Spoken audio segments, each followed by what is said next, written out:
நாமத்திற்கு மகிமை உண்டாகட்டும். உம்மாலே நான் சேனைக்குள் பாய்ந்து போவேன், என் தேவனாலே ஒரு மதிலை தாண்டுவேன் என்று சொல்லி நாம் தாவீதுடைய அறிக்கையை, தாவீதுடைய விசுவாசத்தை குறித்து நேற்று நாம் தியானித்தோம். சேனைகளின் கர்த்தரை எவ்விடத்திலே காண முடியும் என்று சொல்லி வேதத்திலே விளக்கங்கள் சொல்லப்பட்டிருக்கிறது. அதை தியானிக்கும்படியாக சங்கீத புத்தகம் 84ஆம் சங்கீதம் முதல் வசனம், சேனைகளின் கர்த்தாவே வாசஸ்தலங்கள் எவ்வளவு இன்பமானவைகள் என்று சொல்லி இந்த இடத்தில் சொல்லப்படுவதை பார்க்கிறோம். உமது வாசஸ்தலங்கள் எவ்வளவு இன்பமானவைகள். நமக்காக தேவன் யுத்தம் பண்ணுகிறவராக, நமக்காக தேவன் வழக்காடுகிறவராக, நமக்காக தேவன் பரிந்து பேசுகிறவராக, யாவற்றையும் செய்து முடிக்கிற தேவனாயிருக்கிறார். அவரை தேடி கண்டடைகின்ற அணுகுமுறை எப்படி என்று சொல்லி இந்த இடத்தில் நாம் பார்க்கும் பொழுது, இந்த வாசஸ்தலங்கள் எவ்வளவு இன்பமானவைகள். தேவனுடைய ஆலய காரியங்களை குறித்து சொல்லப்படுகிறது. இன்றைக்கு நம் வாழ்க்கையிலே ஆலயங்களுக்கு செல்கிறோம், சபைகளுக்கு செல்கிறோம்.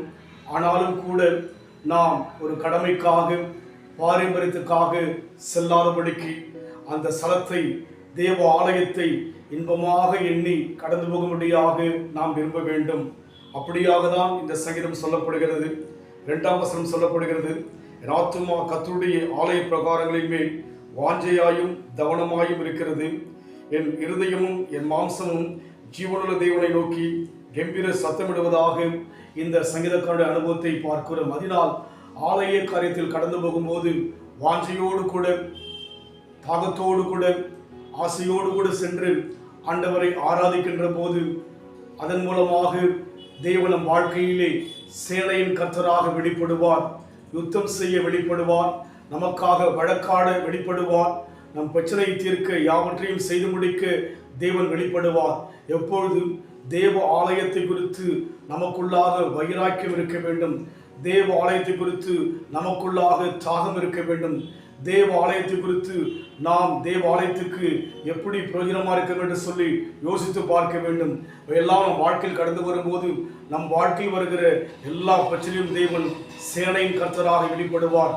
அப்படி தேவன் வெளிப்படும் போது நேற்று தியானித்த வண்ணமாக கர்த்தருடைய நாமத்தினாலே தேவனுடைய சமூகத்திலே சேனைக்குள் பாய்ந்து போகும்படியாக தாவீது சொல்வதை பார்க்கிறோம்.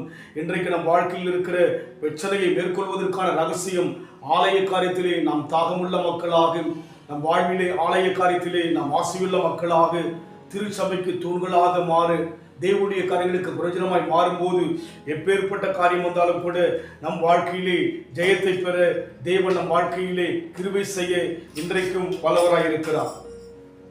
அக்கினி ஊடாய் நடந்தாலும், ஆழியின் தண்ணீரை கடந்தாலும், அக்கினி ஊடாய் நடந்தாலும், ஆழியின் தண்ணீரை கடந்தாலும், சோதனையோ மிக பெருகினாலும் ஜெயம் நமக்கு இந்த ஸ்தோத்திரிப்போமே.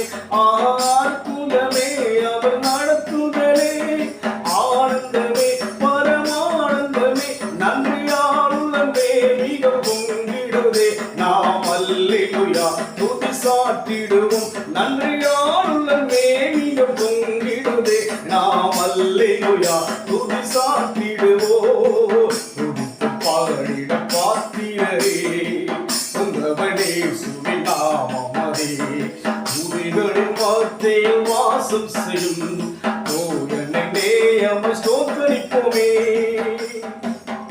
ஆம், தேவ ஆலய காரியத்திலே நாம் வாஞ்சையுள்ள மக்களாக வாசஸ்தலங்கள் எவ்வளவு இன்பமான என்று சொல்லி அந்த சங்கீதக்காரன் சொல்கிற வண்ணமாக நம்முடைய வாழ்க்கையில் கூட ஆலய பிரகாரங்களிலே, சபைகளிலே நம்முடைய வாஞ்சையும், நம்முடைய தாகமும், நம்முடைய ஏக்கமும் எப்படி என்று ஆராய்ந்து பார்த்து இனி ஒரு நாட்களிலே தேவ காரியத்திலே அதிகமாக ஈடுபாடு கொள்ள வைராக்கியத்தோடு தேவ சமூகத்தை தேடுகின்ற அந்த கிருபைக்காக தேவன் நோக்கி பார்ப்போம்.